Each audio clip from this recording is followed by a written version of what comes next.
Good afternoon, everybody. It's Dr. Brooklyn Storm here from Cerebellum Consulting, Director and Principal Psychologist. How are you all going today on this lovely Saturday? Actually, we have a little bit of sun today, which is nice. Sorry, I'm just trying to get my little stand working. So I hope everybody's had a chance now to have a look at the live job advertisement that I posted yesterday. It was so much fun to do, and I can't believe it's been a day already since it's happened. We've had a lot of interest in the position, and we're so excited about meeting just the right person. If you haven't seen it yet, please do have a look on our Facebook page, and if you're interested, don't hesitate to give me a call or send me a little message. But today what I wanted to do was let you know that today I have been cleaning out the spare room and turning it into an office, which is super duper exciting. And I guess one of the benefits that I hadn't even thought of before was that it's required me to declutter.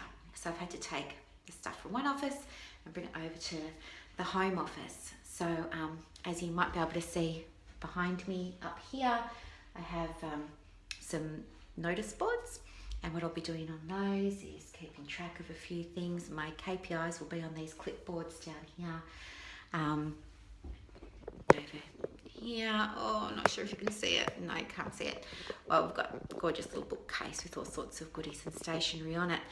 But did you know that decluttering is not only good for your mind, but it comes about for a number of different reasons.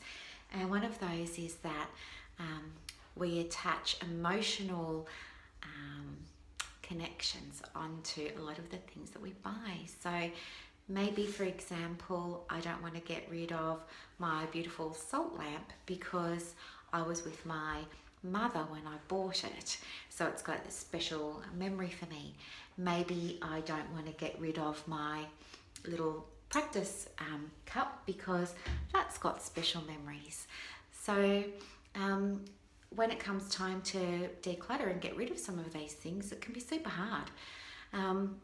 Another reason why it can be difficult to declutter too is because sometimes we think to ourselves, well, that cost me a lot of money, and maybe I'm not in a position to be able to part with that just yet. So we hang on to it because of the financial value that we believe was invested in that item. And a third reason why it can be really difficult to declutter is because I think sometimes we just feel a little bit guilty about things. I know I've got a pair of, my skinny jeans sitting in my wardrobe. It cost me a bomb. No, I can't get rid of them because they represent a hope for my future that maybe one day I'm going to be able to actually fit into them and wear them out, and my future self is going to look amazing in these skinny jeans. So for me to get rid of those skinny jeans now kind of makes me think, oh well, what about my future and things like that. So when it comes time to declutter, it's okay to take a moment and have a think about the things that you want to keep and the things that you want to stay. Hi Frank, hi Taylor. Taylor's saying minimalism can be wonderful but a difficult process. Oh yeah, that's exactly right, and for so many different reasons. But I think too what can happen is because of some of these emotional connections we put onto our belongings, what happens is that it can become quite stressful, the parting of ways. And sometimes for some people it can result in maybe even hoarding behaviours sometimes, and that's when it can become a more clinical problem. You might require a little bit more support for that. So the benefits of decluttering and minimalising is not only, we've got a healthy mind, but we also have a healthy body because we're a lot less stressed. Walking into a nice, clean, organised space actually feels good for a lot of us.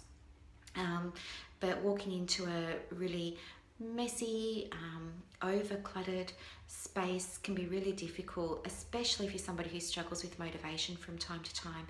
You know, for me in this office, it was quite cluttered before today, but now I've managed to get rid of a few things and I've got a beautiful space that I'm really going to be excited about setting up and working in. So yeah, now I get to, oh dear, fill it up with all new things, but I'll try and fill it up in a very organised way. Taylor's saying messy house, messy mind. Yeah, I agree completely. So if you need any help or tips or tools for decluttering, maybe start with sorting things into a few little piles. Traditionally, you might have a throw it out pile, a give it away or donate it pile and a sell it pile.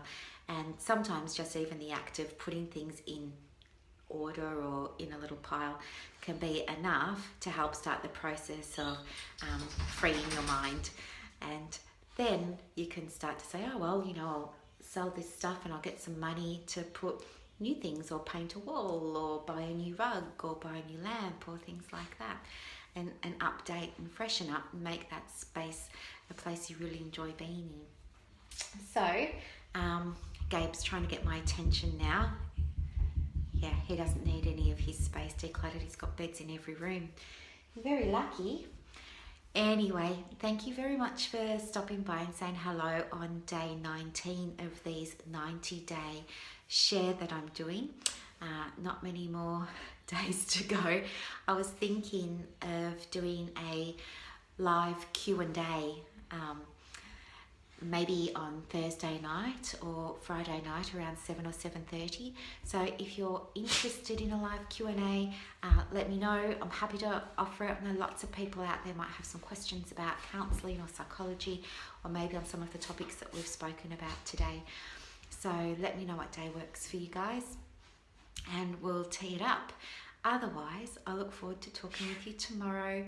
Have a great night. Thank you very much for your feedback there, Taylor. I hope you have a lovely night too, and I'm very much looking forward to you coming down to Victoria and maybe being a practice buddy down here. All right, have a lovely night, everybody. See you tomorrow. Bye.